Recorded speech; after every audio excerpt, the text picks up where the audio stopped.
இன்றைக்கி நம்ம depreciation related matters பார்க்க போகிறோம். இது டேக்ஸ் ஆடிட்டில் வந்து ஒரு முக்கியமான ஏரியா. அது டெப்ரிசியேஷன் போடாமல் நம்ம வந்து டேக்ஸ் ஆடிட் போட முடியுமா அப்படின்னா போட முடியாது. நீ டெப்ரிசியேஷன் போடாதீங்க அப்படின்னு யாராவது சொன்னாங்கன்னா நம்ம என்ன சொல்லலாம், ஆப்சர்வேஷன் இருக்குல்ல, அந்த ஆப்சர்வேஷனில் வந்து டெப்ரிசியேஷன் நாட் ப்ரொவைடட் அப்படின்னு நம்ம வந்து டேக்ஸ் ஆடிட் இந்த ரிப்போர்ட்டில் போடணும். நம்ம சைலண்ட்டாக இருக்கக்கூடாது. ஏன்னா ஆக்ட் பிரகாரம் என்ன சொன்னால் depreciation should be provided. Companies ஆக்டில் டெப்ரிசியேஷன் போடலைன்னா there is a penalty on directors and company. It is ஆக்டில் போடணும்னு சொன்னால் நீ போடணும். போடாமல் இருக்க அப்படின்னா why you have not why you have not agreed with the law, violation of law அப்படின்னு அவங்களுக்கு வந்து பெனால்ட்டி போடுறதுக்கு வாய்ப்பு. ஏன்னா ஷெட்யூல் 3ல் வந்து இதெல்லாம் ரொம்ப ரொம்ப முக்கியம். பேசிக்காக இன்றைக்கி வந்து ஜென்ரலாக பார்ப்போம். அதுக்கப்புறம் இன்னொரு நாள் கம்பெனிஸ் ஆக்ட் பார்ப்போம். இந்த டெப்ரிசியேஷனில் வந்து என்ன அப்படின்னா ஒவ்வொரு இன்கம் டேக்ஸ் ஆக்டை பொறுத்த வரலும் ஒரு ரேட்ஸ் கொடுத்துருக்காங்க. இது ஆஸ் பர் ஷெட்யூல், நீ ஒன்றும் மாற்ற முடியாது, அதை தான் போடணும். அதை குறைக்க முடியாது, ஏற்ற முடியாது, அதுதான் போடணும் ஃபுல்லாக. இது ஃபார் டேக்ஸ் கால்குலேஷன் பர்பஸ். அப்படின்னா நம்ம புக்ஸ் ஆஃப் அக்கௌண்ட்ஸில் அதனுடைய டெப்ரிசியேஷன் வந்து சப்போஸ் நம்ம வாங்குகிற மிஷின் ஒரு 10 வருஷத்துக்கு இருக்குது அப்படின்னா 10 வருஷத்துக்கு ஒன்றால் டெப்ரிஷியேட் பண்ண முடியுமா? பண்ணலாம். உன் புக்ஸ் ஆஃப் அக்கௌண்ட்ஸ்ன்றது வேறு, இன்கம் டேக்ஸில் இருக்கிற ஸ்டேட்மெண்ட் ஆஃப் அக்கௌண்ட் வேறு. ஆனால் நம்ம எல்லாம் என்ன பண்ணுறோம், இன்கம் டேக்ஸில் எந்த இருக்கோ அப்படியே போட்டுடுறோம். எதுக்கு அப்படின்னா கால்குலேஷனில் எந்த ப்ராப்ளம் வரக்கூடாது, இதை போட்டு அப்புறம் அதை செக் பண்ணோம், அதை அடுத்த வருஷம் நம்ம பண்ணும்போது சரியாக வரணும். இந்த தொந்தரவுலாம் இல்லாமல் ரொம்ப சுலபமாக போடுறதுனால என்ன பண்ணுவோம், depreciation as per income tax போடுறோம். ஆல் நான் ஆடிட் கம்பெனிஸு அதே அப்படியே கால்குலேட் பண்ணுறோம் ஒரு கன்வீனியன்ஸ்க்காக. ஆனால் நீ வந்து depreciation as per income tax act புக்ஸில் போடணும்னு கம்பல்ஷன் கிடையாது. நீ வந்து என்ன பண்ணலாம், எதுக்காக இது ஏன் கம்பல்ஷன் இல்லைன்னு சொல்கிறேன்னா, ஒரு சில பேர் வந்து இன்வெஸ்ட்மெண்ட் பண்ணுவாங்க. சப்போஸ் வந்து ஒரு 5 crore 6 crore investment, machinery, plant, building, electrical எல்லாம் பண்ணுவாங்க. இந்த இன்கம் டேக்ஸ் டெப்ரிசியேஷன் இருக்குல்ல, ஃப்ளாட் 15%, 5% குறைச்சிட்டே வரணும். அதனால் என்ன ஆகுது அப்படின்னா முதல் பீரியடில் அதிகமாக இருக்கும், கடைசி பீரியடில் கம்மியாக இருக்கும். முதல் பீரியடில் டெப்ரிசியேஷன் நீங்கள் கழிச்சிட்டியானா உனக்கு ப்ராஃபிட் என்னவோ இன்கம் டேக்ஸ் கட்டும்போது கம்மியாக தான் இருக்கும். ஆனால் அசெட் ஷெட்யூல் என்ன ஆகும், கிடு கம்மியாகிடும். அப்போ என்ன ஆகுது, உன்னுடைய நெட்வொர்க் இருக்கு இல்லையா, மிஸ்மேட்ச் இருக்கும். இந்த நெட்வொர்க் மிஸ்மேட்ச்னால நமக்கு என்ன ஆகும் அப்படின்னா பேங்க்கான அடிஷ்னல் லோன் கொடுக்குறாங்க 3 வருஷம் கழிச்சு இல்லை 2 வருஷம் கழிச்சு, சார் உங்கள் அசெட் லைபிலிட்டி மிஸ்மேட்ச் இருக்குது, அதனால் வந்து சில ரேஷியோஸ்லாம் இருக்கும். What is the capital employed, what is the turn over, what is the machinery employed, what is the turn over. இந்த மாதிரி ஆகும்போது என்ன ஆகும் அப்படின்னா இந்த டெப்ரிசியேஷன் ஆன் மிஷினரிலாம் போய் வந்ததுக்கப்புறம் மிஷினரி கொஞ்சம் குறைஞ்சி போயிடும். அதனால் என்ன சொல்லுவான், சார் குறைஞ்சிருக்கு, உங்களுடைய கேபிட்டலை இன்னும் கொஞ்சம் கொண்டு வாங்க. He goes by the calculation. அதனால் டெப்ரிசியேஷன் இன்கம் டேக்ஸ் ஆக்ட் பிரகாரம் நம்ம புக்ஸில் போடணும் அப்படிங்கிறது சின்ன கம்பெனிக்கெல்லாம் ஒத்து வரும். ஆனால் பெரிய கம்பெனிக்கெல்லாம் கொஞ்சம் ப்ராப்ளமாக இருக்கும். அதனால் என்ன ஆகும், கையை விட்டு படம் பண்ணுவாங்கன்னா ஏற்கனவே நம்ம தான் டெப்ரிஷியேட் பண்ணுது. ஆக்சுவலாக நீங்கள் வந்து டெப்ரிசியேஷன் போடும்போது அந்த மிஷினரிக்காரன் சப்ளை பண்ணுறான்ல, அவங்ககிட்ட கேட்கலாம் இதனுடைய ஆயுஸ் எவ்வளோ நாள் நான் பண்ணலாம் அப்படின்னா அவன் சொல்லுவாங்க ஹிஸ்ட்ரி. சார் நீங்கள் கரெக்டாக மெயின்டெனன்ஸ்லாம் பண்ணியிருந்தீங்கன்னா இந்த மிஷின் உங்களுக்கு 10 வருஷம் வரும். முதல்ல 5 வருஷம் மெயின்டெனன்ஸ் 1% தான், 5 வருஷத்துக்கு மேலே தான் 4%, 5 வருஷம். ஆனால் சில பார்ட்ஸ் எல்லாம் நீங்கள் மாற்றிட்டீங்கன்னா 15 வருஷம் கூட நீங்கள் போடலாம். அந்த மாதிரி இருக்கும்போது ஒரு முக்கியமான மிஷின் போது நம்ம depreciation as per income tax act ப்ராபபிளாக அவன் சொல்லலாம் பார்த்தியா, அந்த டெப்ரிசியேஷன் ஸ்ட்ரெயிட் லைன் மெத்தடில் கூட நீங்கள் போடலாம். போட்டிங்கன்னா என்ன ஆகும் அப்படின்னா புக்ஸ் ஆஃப் அக்கௌண்ட்ஸில் அசெட்ஸ் இருக்குது பார்த்தீங்களா, உங்களுக்கு அது ரொம்ப டெப்ரிஷியேட் ஆகாமல் கொஞ்சம் நல்லாயிருக்கும். உங்களுக்கு கேபிட்டல் எம்ப்ளாய்ட் இதெல்லாம் பிற்காலத்தில் வந்து மிஷினரி இன்டென்சிவ் எந்தெந்த இன்வெஸ்ட்மெண்ட் வருதோ அதுக்கெல்லாம் எப்போ வந்து இண்டஸ்ட்ரியல் டெவலப்மெண்ட் இருக்கோ அதெல்லாம் இது முக்கியம் ஃபுல்லாக. அதனால் இப்போதைக்கு நம்ம வந்து depreciation as per income tax act போட்டு அதை நம்ம குறைக்கிறோம். ஆனால் வேறு மெத்தடில் ஆக்சுவல் மெத்தடில் ப்ரூஃப் இருக்கணும். நமக்கு ப்ரூஃப் இருக்கணும். இந்த மாதிரி மிஷினரிக்காரனே சொல்லியிருக்கான், இந்த மிஷின் எனக்கு 15 வருஷம் வரும், நான் கரெக்டாக வச்சுருந்தா நாங்கள் அதை வச்சுக்கிறோம். ஆனால் 15 வருஷத்துக்கு ரைட்டாக பண்ணணும்னா டிவைடட் பை 15 போடும்போது நம்ம என்ன பண்ணோம் அப்படின்னா 100% அது அமௌண்ட் போடக்கூடாது. 5% வந்து ஸ்கிராப்னு இருக்கணும். 95% 15 வருஷத்துக்கு பண்ணி ஒவ்வொரு வருஷமாக நம்ம டெப்ரிஷியேட் பண்ணணும். இன்கம் டேக்ஸ் வரும்போது என்ன பண்ணுவோம், இப்போ கம்பெனிஸ் ஆக்டில் நம்ம பண்ணுறோம் இல்லையா, கம்பெனிஸ் ஆக்ட்டுக்கு ஒரு டெப்ரிசியேஷன், அதுக்கப்புறம் இன்கம் டேக்ஸ்க்கு ஒரு டெப்ரிசியேஷன். இன்கம் டேக்ஸில் வர டெப்ரிசியேஷனில் அப்படியே கேரி ஃபார்வர்ட் பண்ணி இந்த வருஷம் டெடிஷன் போட்டு நம்ம பண்ணுறோம். அதே மாதிரி இதுக்கும் பண்ணணும். எப்போ அப்படின்னா எப்போ வந்து நம்மளுடைய மிஷினரி இன்வெஸ்ட்மெண்ட் இந்த அசெட் சைடு வந்து ரொம்ப கம்மியாக போதும், இதனால் டெப்ரிசியேஷன். இது வந்து இந்த எந்த மெத்தட் நீங்கள் அடாப்ட் பண்ணலாம் அப்படிங்கிறதுக்கு நம்ம 2 மெத்தடையும் போட்டு பார்த்து அப்போ சொல்லுவான், we are going to adopt straight line method. Straight line method is based on கீழ் நோட்ஸ் வரும் உங்களுக்கு, based on the input given by the machinery manufacturers as to the life of machinery. அந்த எதுச்சுணும் you can do it by yourself. Companies ஆக்டில் அது உண்டு. இதுலேயே நம்ம பண்ணலாம், யாரும் ஆனால் சொல்ல மாட்டாங்க. டெப்ரிசியேஷன் இன்கம் டேக்ஸ் என்ன சொல்லுவாங்க, நீ எப்படி வேணால் போய்க்கோ, எனக்கு ஒரு என்னுடைய இது பிரகாரம் போட்டு ஐ ஆம் கிவிங் யூ கன்செஷன், நீ ஒன்றும் டேக்ஸ் அதிகமாக கட்ட வேண்டாம், டெப்ரிசியேஷன் அதிகமாக போட்டு நீ வந்து டேக்ஸை கம்மியாக கட்டு, there is no problem. So 2 depreciation போட வேண்டியிருக்கும். இப்போ நம்ம வந்து இந்த டெப்ரிசியேஷன் போது ஒவ்வொன்றுக்கும் இப்போ டெப்ரிசியேஷன் போட்டிருக்கோம், எவ்வளோன்னு போட்டிருக்கலாம், ஒவ்வொன்றா போட்டுருக்கோம். இதில் வந்து நம்ம ப்ரெசென்டேஷன் போது என்ன அப்படின்னா என்ன சொல்லலாம், பிளாக் அசெட்ஸ் அப்படிங்கிறான். நம்ம பிளாக் அசட்னு சொல்கிறது என்னென்னா 15% பிளாக், 30% பிளாக், 40% பிளாக், 10% பிளாக் எல்லாம் இல்லை. அப்போ 15% பிளாக் எல்லாம் நான் ஒர்க்கிங் நோட்டில் என்ன பண்ணணும், டோட்டல் கூட்டிடணும். அதுமாதிரி 40% பிளாக்லாம் பண்ணணும், டோட்டல் கூட்டணும். புக்ஸ் ஆஃப் அக்கௌண்ட்ஸில் ஒவ்வொன்றும் தனித்தனியாக பண்ணணும். பட் இன்கம் டேக்ஸ் வரும்போது பிளாக் அசெட்ஸ், அந்த பிளாக் அசெட்ஸ் நம்ம ஏதாவது விற்றோம்னா அந்த ஹோல் அமௌண்ட்டையும் உள்ளே போட்டு கழிச்சிடணும். இது நாளைக்கு நான் உங்களுக்கு சொல்கிறேன். இப்போ இது சிம்பிளாக பார்க்கலாம். இதில் என்னென்னலாம் ப்ராப்ளம் வரும் அப்படின்னா 43(1) ஒரு ப்ராப்ளம் வரும். 43(1)னா any machinery or plant or any fixed assets in the fixed schedule purchased in cash more than 10,000 rupees, the cost is 0. 0னா 0 கூட டெப்ரிசியேஷன் போடுவேன், எல்லாமே 0. இதில் ஏதாவது ஒரு மிஷினரியோ இங்கே இருக்குல்ல, ஏதாவது ஒரு மிஷினரியோ ஒன்றோ ஒரு இந்த ஜென்ரேட்டர் இருக்கும், ஜென்ரேட்டர் மோட்டார் போயிருக்கு, மோட்டாரில் வந்து நீ மறுபடியும் மோட்டாரை ரீப்ளேஸ் பண்ணுவேன். அந்த மோட்டார் வந்து 60,000 இருக்கும் ஃபுல்லாக. அதை கேஷ் கொடுத்து நீ பே பண்ணியானா அந்த 60,000க்கு தெர் இஸ் நோ டெப்ரிசியேஷன். ஒன்று. ரெண்டாவது, சப்போஸ் வந்து இந்த கம்ப்யூட்டர் இருக்குது, இல்லை ஆனால் காரும் இருக்குது, கார் 14 லட்சம், 14 லட்சத்துக்கு 3 காரும் 2 காரும் இருக்குன்னு வச்சுங்க. ஒரு காரை விற்கிறீங்க, 2 லட்ச ரூபா கேஷ் வாங்குறீங்க. இது எங்கே அடி வாங்கும்?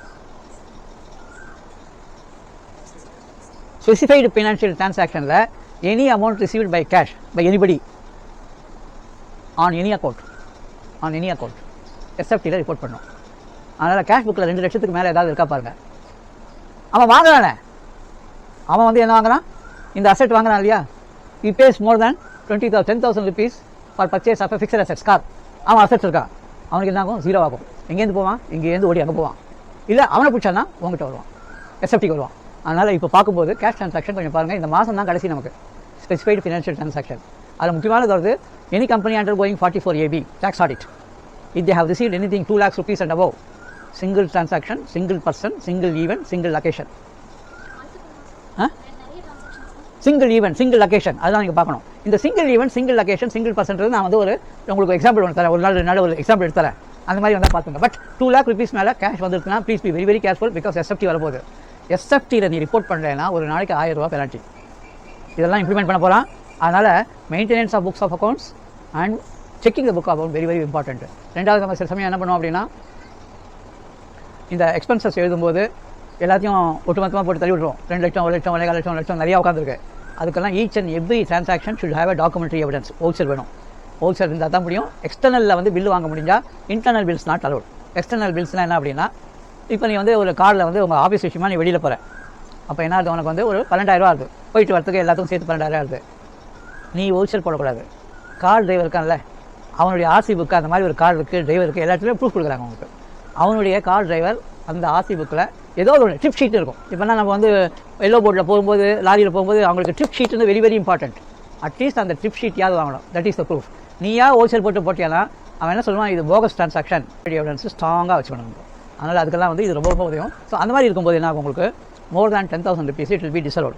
So every transaction has to be given separately. சில சமயம் எல்லாம் பஞ்ச் பண்ணி நேரேஷனில் எல்லாத்தையும் தூக்கி போடுவாங்க. அதனால் ரெண்டாவது இப்போ இருக்கிற காலகட்டத்தில் என்ன அப்படின்னா டைம் பவுண்ட் டெலிவரி. அதனால் இப்போ நம்ம வந்து இந்த வருஷமே நம்ம வவுச்சர்ஸ்லாம் நம்ம வச்சுக்க முடியலன்னா 1.5 வருஷம் கழிச்சு நமக்கு கொடுத்தான்னா ஒன்லி 2 சான்ஸ் கொடுப்பான். 21 நாள் 2 சான்ஸ் கொடுப்பான். இல்லைனா பெஸ்ட் ஜட்மெண்ட் அசஸ்மெண்ட் போவான், நீ அப்பீல் போகணுமா. அப்பீலில் முதல்ல கேட்கறது என்ன அப்படின்னா, why you have not given the documents asked for, இதுதான் முதல்ல கேட்பான். வேறு ஏதாவது காரணத்தை கொண்டு உனக்கு மறுபடியும் ரீசப்மிஷனுக்கு ரீஅசஸ்மெண்ட் கொடுப்பானே தவிர்த்து ரீஅசஸ்மெண்ட் இஸ் வெரி டிஃபிகல்ட். ஆனால் at the time of writing the accounts, at the time of audit ஏதாவது ப்ராப்ளம் இருந்தால் நீங்கள் உடனே நோட் போட்டு ரெக்கார்ட் பண்ணி வைங்க. நீங்கள் சென்ட் த மெட்டீரியல் நம்ம வந்து நம்ம லா பிரகாரம் தெரிஞ்சாலும் நம்ம லா உங்களுக்கு தெரியுமா தெரியாது. அதனால் அவங்களுக்கு புரிகிற மாதிரி நீங்கள் வந்து கம்யூனிகேஷன் சிம்பிளாக போட கற்றுங்க. அப்போ தான் நாளைக்கு நம்ம சொன்னது எவிடன்ஸ் இருக்கும் அதுக்குள்ள. இது ஒன்று. இப்போ ரெண்டாவது வந்து என்ன அப்படின்னா 43 பார்த்துட்டோம், 216 years பார்த்துட்டோம். இந்த டெப்ரிசியேஷன் என்ன மாதிரி அடாப்ட் பண்ணோம் அப்படிங்கிறது WDI பார்த்துட்டோம். அடுத்தது வந்து ஸ்ட்ரெயிட் லைன் மெத்தட் பார்க்கலாம். ஸ்ட்ரெயிட் லைன் மெத்தட் நார்மலாக நம்ம யூஸ் பண்ணுறது இல்லை. ஏன் அப்படின்னா அவ்வளோ பெரிய ப்ராஜெக்ட், அவ்வளோ பெரிய இதுன்றதுக்கு நமக்கு இதுவெல்லாம் வரல நமக்கு. இப்போ ஸ்ட்ரெயிட் லைன் மெத்தட் பார்க்கும்போது இந்த மிஷின் இருக்கு இல்லையா, 12 lakh 20, இது 21 lakhs, இது 16 lakhs எல்லாம் போட்டோம். இப்போ என்ன சொல்கிறேன் அப்படின்னா 95% அது வேல்யூ எடுத்துக்கோ. ஏன்னா 5% of the value of the asset is ஸ்கிராப்பை போட்டு நீ குறைக்கிறதால so utilise the value of the machine வந்து 95%. இப்போ அதே மாதிரி இங்கே மிஷின் நான் சொன்னேன் இல்லையா, இந்த மிஷின் அந்த மிஷின் விற்கிறவங்கிட்ட கேட்டால் அவன் என்ன ஆயிடுச்சுன்னு சொல்லுவான். You can use it effectively for about 7 years or 10 years depending on the machinery. Electronic based அப்படின்னு இருந்ததுன்னா அது கொஞ்சம் கம்மியாகும். பட் மெக்கானிக்கல் பேஸ்டு கொஞ்சம் ஜாஸ்தியாகும் ஃபுல்லாக. லாரி 5 years, 5 வருஷம் கழித்து ஓட்டுனா அவ்வளோதான். Car 7 years, computer 3 years, electrical fitting 6 years, generator 4 years. இது ஆவரேஜ் தம் ரூல். ஒரு வருஷம் கீழே இருக்கலாம், ஒரு வருஷம் மேலே இருக்கலாம். இப்போ 95% போட்டுட்டேன். எப்போ டெப்ரிசியேஷன் ரைட் ஆஃப் பண்ணால் 95% எவ்வளோ வந்து எஃபெக்டிவ் லைஃப், அப்போ ஒரு வருஷத்துக்கு எவ்வளோ. இந்த சார்ட்டை நீங்கள் எப்போதும் வச்சுக்கணும். அந்தந்த வருஷத்துக்கு இந்த சார்ட் வச்சு இதான் பண்ணோம். ஏன்னா ஒவ்வொரு வருஷமும் அசட்ஸ் ஆட் ஆகிட்டே இருக்கும். அதுக்கும் உங்களுக்கு வந்து டெப்ரிசியேஷன் கால்குலேட் பண்ணணும் 95%க்கு. ஸோ இப்படி போட்டோம்னா 11 lakhs. ஆனால் டெப்ரிசியேஷன் ஒன்று தான், இதுவும் ரிட்டர்ன் டவுன் வேல்யூ தான். மொத்தம் இவ்வளோ வருது at the end of the third year. இது அங்கே at the end of the third year எவ்வளோ வருது? ஃபோர்த் இயரா? 1 2 3 தேர்ட் இயர் எவ்வளோ வருது? தேர்ட் இயரில் இங்கே 872 வருது, அங்கே 7 lakhs வருது, 7 lakhs 42 வருது. அப்ராக்சிமேட்டாக ஒரு 1.25 லட்சம் 1 லட்சம் 3 வருஷத்தில் குறையுது. 3 வருஷத்தில் அதே அது தனி, அது குறைச்சிடுறோம். அது இன்கம் டேக்ஸ்க்காக. Additional depreciation is for income tax, not for books of accounts. அது நீ பண்ற அதான் தப்பு. அதுதான் என்ன ஆகுது, உனக்கு அசட் புக்ஸ் இறங்கி கீழே ஒரு வருஷத்துக்கு அடிஷனல் டெப்ரிசியேஷன் 20% போட்டுட்டு கீழே இறங்கிச்சுன்னா வாட் அபவுட் நெட்வொர்க்?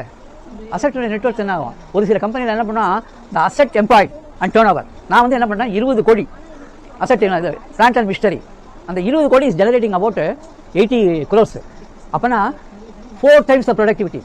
இப்போ புக்கில் குறைஞ்சிட்டு வச்சுக்கோ அடிஷனல் டெப்ரிசியேஷனில், அப்போ என்ன ஆகும், நான் ப்ரொடக்டிவிட்டி மேலே இருக்க மாதிரி கிடைக்கும், 6 தடவை 5 தடவை இருக்கும். But is it correct? It is for book adjustment. அப்போ என்னன்னா பெரிய கம்பெனிலாம் அடிஷனல் டெப்ரிசியேஷன் புக்ஸ் ஆஃப் அக்கௌண்ட்ஸில் வராது. Statement of income tax purpose இருக்குல்ல, அதில் வரும். அதுக்காக தான் சொல்கிறதால ஏன் அப்படின்னா every depreciation which is reduce the asset it reduces your total fixed assets. அப்போது இது எம்ப்ளாய்டு இருக்குல்ல, அசட்ஸ் எம்ப்ளாய்டு இருக்குல்ல, அது கம்மியாயிடும். அப்போது ப்ரொடக்ஷன் ஜாஸ்தியாக மாதிரி தெரியும். பட் அது தப்பு. இது ஏன்னா நம்ம டெப்ரிசியேஷன் தான் போட்டிருக்கோம். அதெல்லாம் பொல்யூஷன் கண்ட்ரோல் என்ன கேட்கலாம், what is the cost of the assets? ஏன் காஸ்ட் ஆஃப் தி அசட் கேட்கலாம்? அதுதான் உனக்கு பணத்தை சேர்த்துருது, அது ப்ரொடக்ஷன் தான் வருது, அதில் காஸ்ட் ஆஃப் அசட்ஸ் தான் கேட்கலாம். இது என்னன்னா கம்பெனி சைக்கிள் அதை மெயின்டைன் பண்ணுறோம், இன்கம் டேக்ஸ் ஆக்டில் நமக்கு அதெல்லாம் கிடையாது. ஆனால் எல்லாம் டபிள்யூடிவி போட்டு அது அசட் எப்போ வாங்கினே தெரியாது, அது மாதிரி ஆகிடுது. ஆனால் அது இது ஸ்ட்ரெயிட் லைன் மெத்தடில் வந்தால் ப்ராப்ளம் இருக்கும். ப்ராப்ளி இந்த கவர்மெண்ட் ஸ்ட்ரெயிட் லைன் மெத்தடை கம்பல்சரி பண்ணி இன்கம் டேக்ஸ்க்கு வந்து வேறு இது பண்ணோம்னா ப்ராப்ளி இன்வெஸ்ட்மெண்ட் நம்ம எதுக்காக அப்படின்னா what is the total investment of plant and machine, ஒரு மேனுஃபேக்சரிங் பேஸ் நம்ம இந்தியாவில் ஏற்படும்னா ஒரு எவ்வளோ மிஷினுக்கு நம்ம இன்வெஸ்ட் பண்ணியிருக்கோம் அப்படின்னா டபிள்யூடிவி பார்த்து மிஷின் சொல்லக்கூடாது, ஒரிஜினல் காஸ்ட் பற்றி தான் சொல்லணும் ஆக்சுவலாக. அப்போ என்ன ஆகும், நம்ம நினச்சதை விட நிறையா இன்வெஸ்ட்மெண்ட் பண்ணியிருப்பாங்க. அதெல்லாம் ஹிடன் வெல்த். நமக்காக தான் வந்து டெப்ரிசியேஷன். அது ஏன் அப்படின்னா ஒரு 7 வருஷம் கழிச்சு நீயே இன்வெஸ்ட் பண்ணணும். ஆனால் டெப்ரிசியேஷன் கொடுக்கலன்னா கூட என்னன்னா ஒவ்வொரு கம்பெனிக்காரனும் 4 வருஷம் கழிச்சு நான் மறுபடியும் வந்து ஒரு 10 கோடி ரூபா இன்வெஸ்ட் பண்ணணும்னா அவன் உஷாராயிடுவான். வருஷம் என்ன பண்ணுவான், அந்த டெப்ரிசியேஷன் ஸ்டேட்டில் போட்டு அதை வந்து என்ன பண்ணுவான், இன்வெஸ்ட் பண்ணி போட்டுருவான். இன்வெஸ்ட் பண்ண ஒரு ஃபிக்ஸ்ட் டெபாசிட்டில் போட்டுருவான்.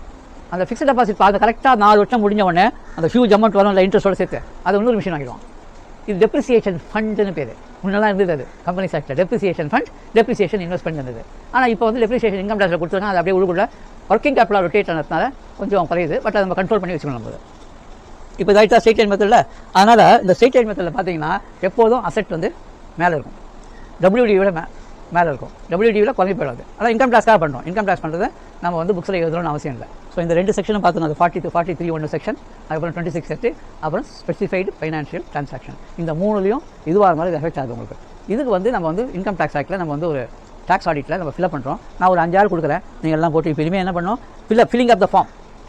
அசட்ஸ் தான் என்னென்ன ஃபில்அப் பண்ணோம், 269SS என்ன ஃபில் பண்ணோம், 269ST என்ன ஃபில் பண்ணோம், 269T என்ன ஃபில் பண்ணோம். அதுக்கப்புறம் வந்து 40A3 அது இது இருக்குல்ல, கேஷ் பேமெண்ட் டுவர்ட்ஸ் எக்ஸ்பெண்டிச்சர், அது இதெல்லாம் நான் உங்களுக்கு கொடுத்துறேன், நீங்கள் ஃபில்அப் பண்ண ஆரம்பிங்க.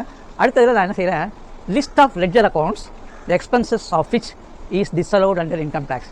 இந்த எக்ஸ்பென்ஸ்லாம் டிஸ்அலவுட். இப்போ நம்ம லெட்ஜர் அக்கௌண்ட்டில் அதெல்லாம் ஜென்ரல் எக்ஸ்பென்ஸில் போட்டால் கண்டுபிடிக்கிறதே கஷ்டம். அதனால் நம்ம என்ன செய்யணும் அப்படின்னா எந்தெந்த எக்ஸ்பென்சஸ் நமக்கு டிஸ்அலவுட் முதல்ல நம்ம தெரிஞ்சுக்கிறோம். அதுக்கப்புறம் அடுத்த வருஷம் அவங்களுக்கு இதெல்லாம் தனித்தனியாக வையான்னு சொல்லிடுறோம். அப்போ தான் நம்ம டிஸ்அலவுன்ஸ் கண்டுபிடிக்க முடியும். ஏன் அப்படின்னா ஸ்க்ரூட்டினில் இதெல்லாம் கேட்க போகிறோம். அதில் எப்படி கண்டுபிடிப்பான்னா அந்த இது இருக்குல்ல, HSN கோட் நம்பர்ஸ் இருக்குல்ல, அதை வச்சு கூட்ஸை கண்டுபிடிச்சிடுவோம். சர்வீஸ் கோட் இருக்குல்ல, அதை வச்சு யாரோடைய ஜிஎஸ்டி நம்பர் இந்த டிஸ்அலவன்ஸில் வருதுல்ல. ஏன்னா ஒரு உதாரணத்துக்கு ஒரு கிளப் இருக்குது, அந்த கிளப்பினுடைய ஜிஎஸ்டி நம்பர் எடுத்தால் அவங்கெல்லாம் டிஸ்அலவுட் இன்கம் டேக்ஸில், அதனால் அதெல்லாம் டிஸ்அலவ் பண்ணலாம். அடுத்த கேள்வி என்ன கேட்க போகிறான், as an auditor you have to report, have you reported. அடுத்த கொஸ்டின் வரும். So audit report is going to be very very essential. அதனால் நம்ம இப்போ வந்து என்ன பண்ணலாம், கொஞ்சம் கொஞ்சமாக முதல்ல வந்து எந்த அக்கௌண்ட் நமக்கு வந்து டிஸ்அலவன்ஸில் வருது அது எப்படி நம்ம கலெக்ட் பண்ணோம் அப்படிங்கிறது பார்ப்போம். அடுத்து அவங்க எழுதுகிற அக்கௌண்ட்டுக்கு இதெல்லாம் நீங்கள் வந்து தனித்தனியாக காமிங்க. சப்போஸ் தனித்தனியாக காமிக்க முடியாதுன்னா அட்லீஸ்ட் நேரேஷனில் போட்டோம்னா நம்ம விங்ஸ் இருக்குல்ல, நேரேஷன் அப்படியே எக்ஸலில் கன்வெர்ட் பண்ணி ஃபில்டர் பண்ணோம்னா உள்ளே வந்துடும். இந்த மாதிரி ஏதாவது ஒன்று டிசைன் பண்ணலாம். நம்ம எழுதுகிற அக்கௌண்ட்ஸ்லாம் நம்ம டிசைன் பண்ணலாம். அவங்க எழுதுறதா இருந்தால் எக்ஸலாக கன்வெர்ட் பண்ண முடியாது இருந்தால் அதில் ஏதாவது டீட்டெயில்ஸ் இருந்தால் அதை வச்சு ஏதாவது 1 2 3 போட்டு சால்வ் பண்ணலாம். இதுதான் அந்த டெப்ரிசியேஷன் உங்களுக்குலாம் கொடுக்குறேன்.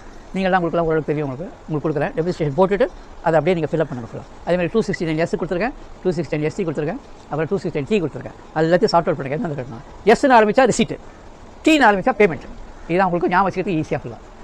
இதோட முடிச்சுக்கலாம்.